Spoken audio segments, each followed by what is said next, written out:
Now, 4 months ago, the Christian community in the Pakistani city of Jaranwala saw nearly 24 of their churches and tens of homes ransacked by hundreds of protesters.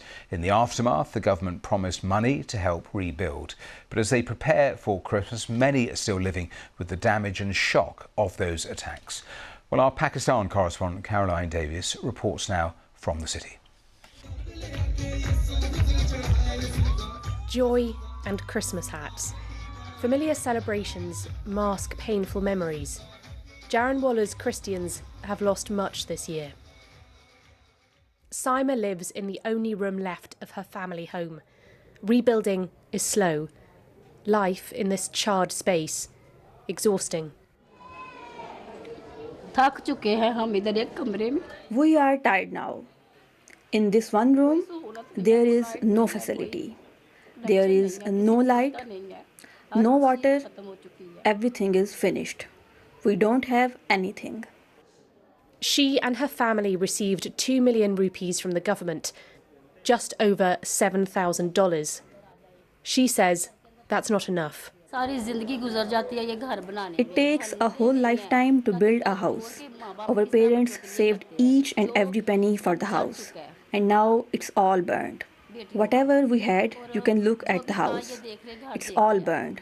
For 2 million rupees, you can't rebuild this whole house. Jaranwala's authorities told us that the amount given to families was based on an assessment of the loss of each house. This is what caused that loss. Hundreds gathered in Jaranwala after 2 Christians were alleged to have desecrated the Quran, allegations of blasphemy.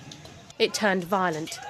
Churches, homes, burnt and ransacked. 4 months on, the authorities say all the churches have been rebuilt. This was the church. Now this looks